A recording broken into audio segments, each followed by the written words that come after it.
everyone, welcome to RIT Sports Zone. I'm John DeTullio. And I'm Kristen Clack. Despite some early season ups and downs, the RIT men's hockey team is in the thick of the playoff chase in the Atlantic Hockey Association after going unbeaten in 7 of their last 9 games. Well, the Tigers entered the final weekend of January tied for 8th in the AHA standings, but remarkably just 3 points out of 2nd place. Everyone in the league chasing Niagara, who has gone on an incredible 13-1-1 run in conference so far this year.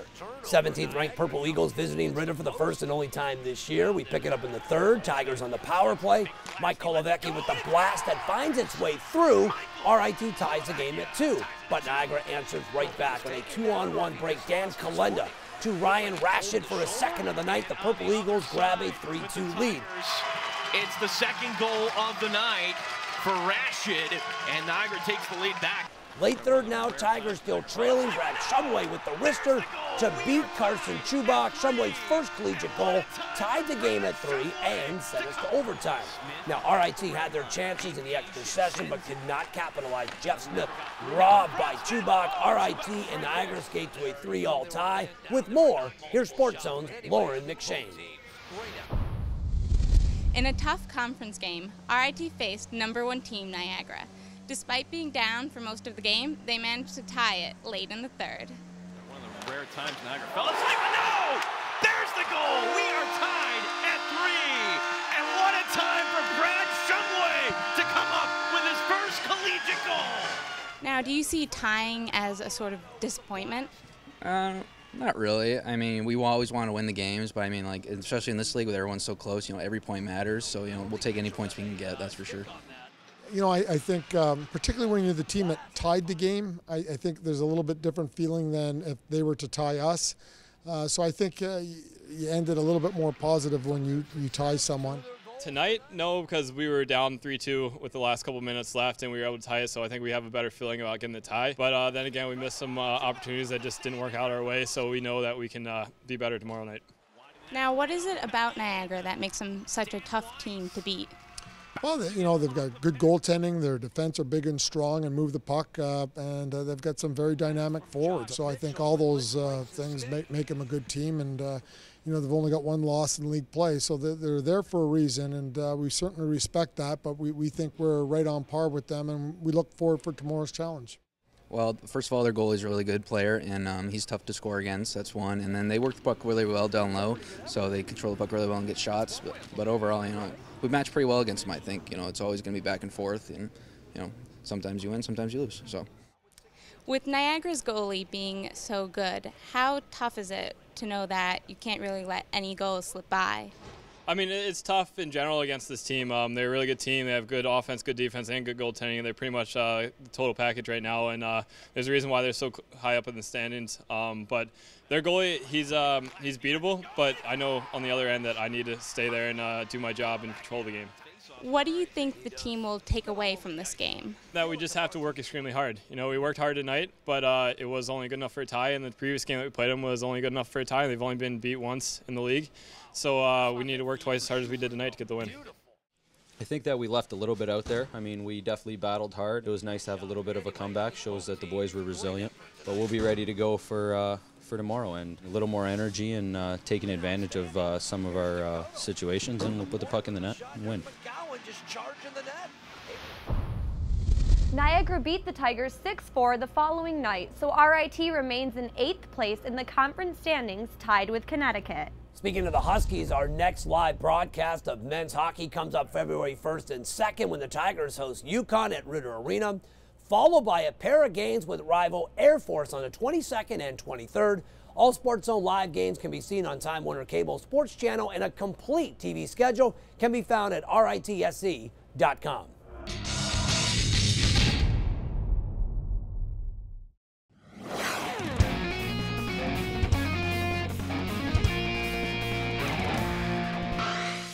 Welcome back to Sports Zone. He led the Tigers to the Frozen Four in 2010 and went on to play professionally in the AHL and ECHL.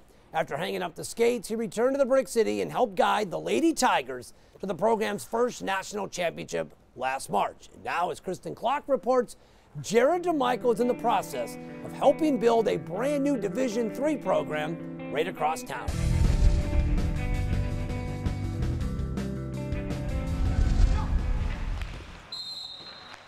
So what made you decide to get into coaching?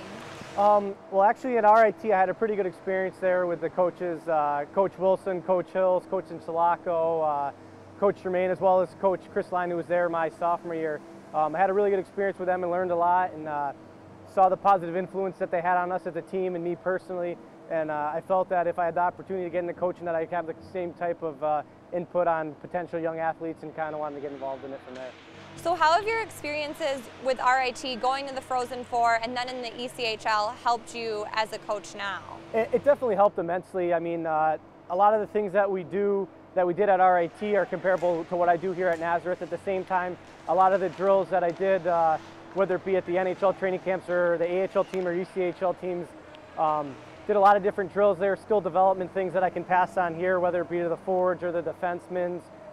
Special teams, obviously me being a goalie, I have an expertise there from being a goalie that I can help out with the goalies. But when you stand in that goal for 60 minutes, you get to see a lot of stuff, which kind of allows you to work with everybody on the ice.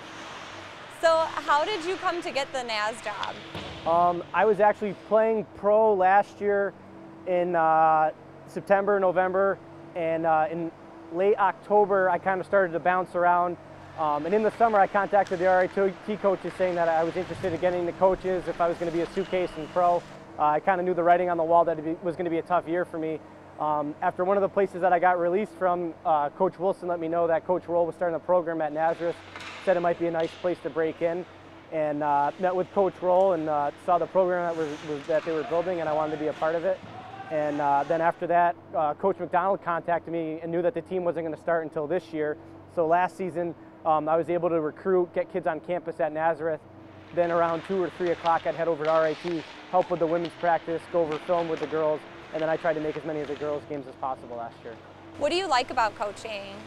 I think first and foremost that you're still around the game, still around the guys and whatnot. And as a college coach, I really enjoy the recruiting. I'm not afraid to go out on the road and watch games. It's interesting to watch the up-and-coming players and where they end up and how they translate to the college game. The practices are always really fun, seeing guys improve. With our team here at Nazareth being a first-year program, the guys have improved immensely. So that's been really interesting. So all those types of things have made coaching pretty fun so far. So what do you think the most difficult part about the job is? I think it's the hours that you put in that nobody really sees, doing the little things that not a lot of people notice, like obviously breaking down film takes a lot of time, but doing things with players one-on-one, even game day, whether it be here at Nazareth, if there's been times where I put pucks up on for warm-ups, I put the pegs in the net, I take care of the ticket sheet, which people don't probably really think that I do. I mean, little stuff like that. Obviously on the road too, there's a lot of mornings where I'm getting back at 2 or 3 in the morning where I'll go up to Canada, I'll watch a game, or be in Boston or Philadelphia. I think a lot of people just think you coach and that's about it, but there's a lot more that goes into it than meets the eye. So do you think coaching is what you always want to do?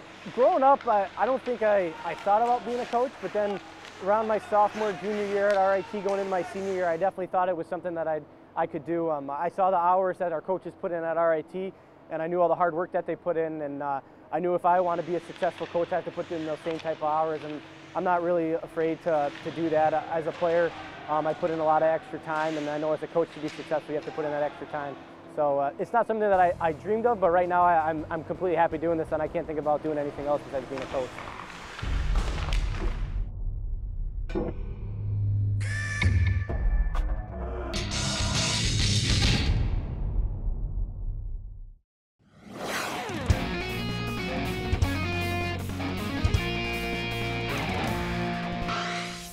Ellie Binnington's first season at RIT was nearly perfect. As a backup, she stopped 94% of the shots she faced on her way to a 10-0 record and a national championship. This year, Division I has been a bit of an adjustment, but as Emily Clark reports, the girl who always wanted to play goaltender has been up to the challenge thus far. Opportunity, here's a breakaway for Colgate, walking in on Binnington, and Binnington with a pad save on Simpson. So can you tell me a little bit about how you chose goalie as your position and when you started playing hockey? I started playing hockey when I was maybe 4 or 5 years old. I didn't start off as goalie right away. I played my first year as just rotating positions, and my older brother's a goalie, and he's 6 years older than me, so he was kind of already into the position. And the one day I just went into the arena and dragged his equipment in with me and went up to the coach, and I was like, I want to be a goalie.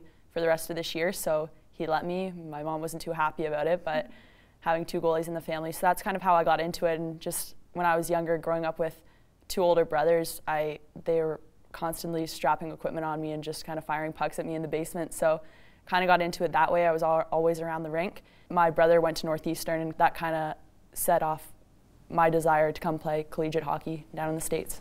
I came for my visit. I came down on the blackout weekend when they were playing against Plattsburgh, and that was a great game to watch. I got to see a great atmosphere. I loved the rink, loved everything that was going on, loved campus. They had my major, so I really wanted to come here from that game, and then it's close to home. I'm from 2.5 hours away, so it was great for me to have the opportunity to have my family be able to come down to watch me play on weekends. So overall, just loved everything about the school when I came to visit. What was last year like? Laura was more of the main goalie. You didn't play as much as you have been playing. Was it frustrating having to kind of sit and watch, or were you content knowing that you would get your chance? Well, coming in as a freshman, you don't really expect to play that much, especially as a goalie. Coming in behind Laura, she had a great freshman year, led the team all the way to the finals of the NCAAs. So I knew coming in that I was going to be battling for playing time, and I got pretty lucky. I got to play in 10 games last year, and a couple of exhibition games too.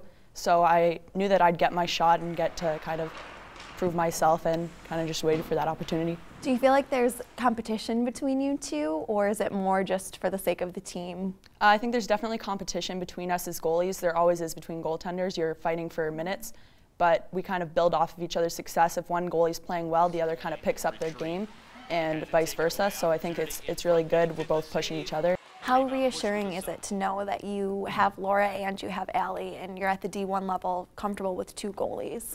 And that was kind of the game plan heading into Allie's freshman year and the national championship years. We had 2 goalies that we could rely on for any game, and it was kind of flip of a coin of who's hot, who we kind of go with that game. And we went with Laura that year, and then but we knew each one was capable, and it certainly makes, when you have 2 capable goalies, it makes for an easy decision, but it's a tough one because you're sitting out a quality goaltender as well. Quick shot, pad save made by Binnington. What do you feel like is really working for you since you're doing so good, and where do you think you maybe still need to improve?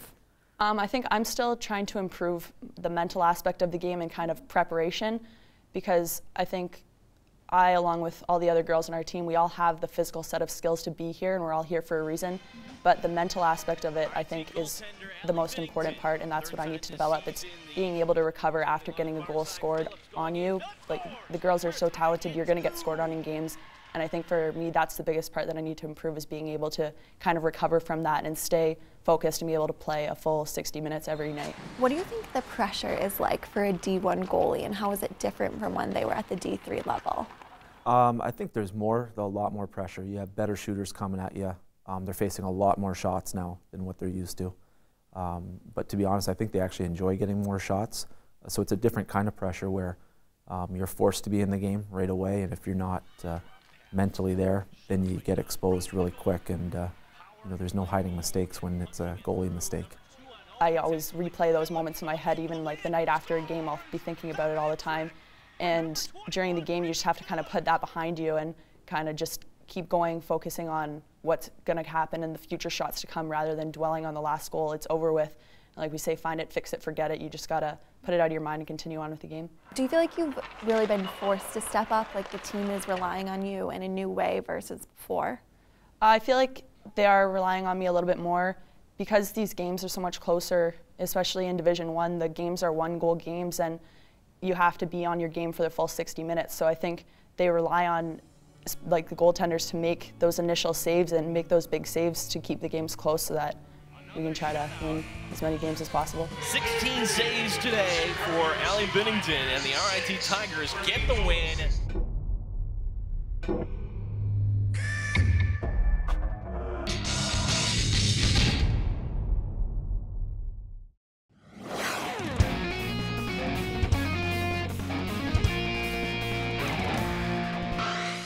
Welcome back to SportsZone. It's a record that has stood since 1976. But as Melissa Bromley reports, after 36 years, an RIT sophomore finally equaled Willie Barkley's record-setting high jump of 2.03 meters.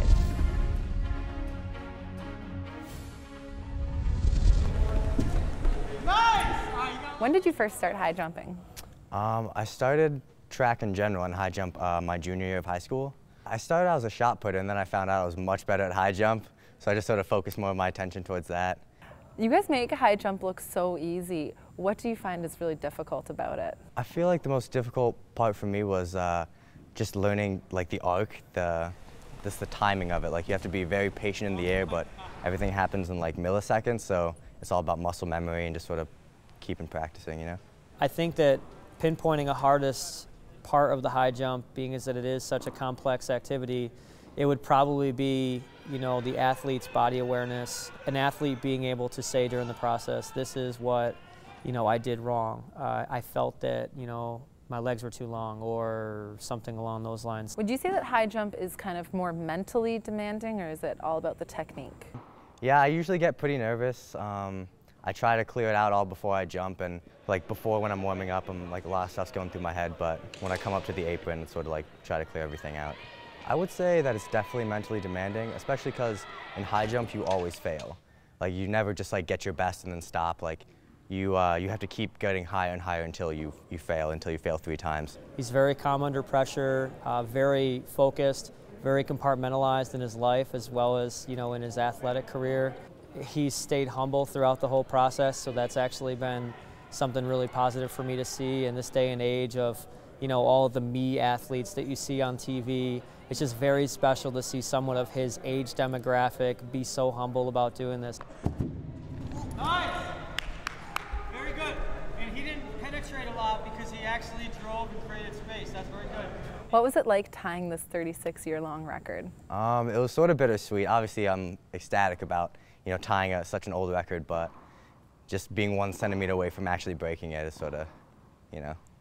When Jamie came here, did you think that something like this would be possible and think that he might be able to reach such a high level? I did, actually. We offered him a very strong infrastructure. We had a support system in place with, you know, coaches, athletic training staff, strength and conditioning, our facility. The fact that I've been fortunate enough to coach a national champion before, so I've had the experience. I think that there was just a lot of support for him to be able to do that. So, you know, when he came to me and said, this is what I've done in high school, this is what I want to do, I certainly think that that's attainable, and then more. I think that there's more that he doesn't even know yet that he's able to obtain that I can kind of see. What do you think you have to do to break that record, and do you think you'll be able to? Yeah, I think I'll be able to. It's still early in the season, which is good. I think if I just keep lifting and going to practice, staying focused, it should just come. Well, I think that whenever you talk about, you know, growth, I think early on in the process, a lot of times you get substantial growth. And then as the process goes on, it becomes a little more incremental. Being able to stay focused and stay determined through some ups and downs or through some less substantial height changes is going to be very difficult, because you want the world every time you go out and jump, but you have to realize that everything is a process. He's pretty good at staying motivated himself. I think making sure that he is got that competitive fire lit all the time. You know, I'm always trying to tell him there's somebody else out there right now that's willing to do the work. There's someone else out there right now who is thinking about beating you. So I think on the competitive side of things, just really keeping his fire lit is just going to help a lot. The biggest thing for me is when the bar goes up, like for higher heights, you have to back up your approach. And so you have to jump farther away from the mat. And I've been very intimidated by that. Like, I think I'm just going to jump and then fall straight back down. So I have to mentally get over that block to push myself to like the 6'10", 6'11" heights. He jumped 6'9" in outdoor season last year, which is his career personal best. But this year he jumped 6'8" in the indoor season to tie the record. And, you know, to be honest with you, 7 feet's not out of the question for Jamie. My goal by the end of my college career is 7 feet. So just to get that 7-foot mark would be amazing. While staying connected to SportsZone is now easier than ever thanks to the all-new RIT SportsZone app. Catch up on the games and episodes you've missed and discover so much more. It's a must-have for all Tiger fanatics, so download the RIT SportsZone app for your Android or Apple device today. Well, that does it for this edition of RIT SportsZone. So until next time, thanks for joining us here in the Zone.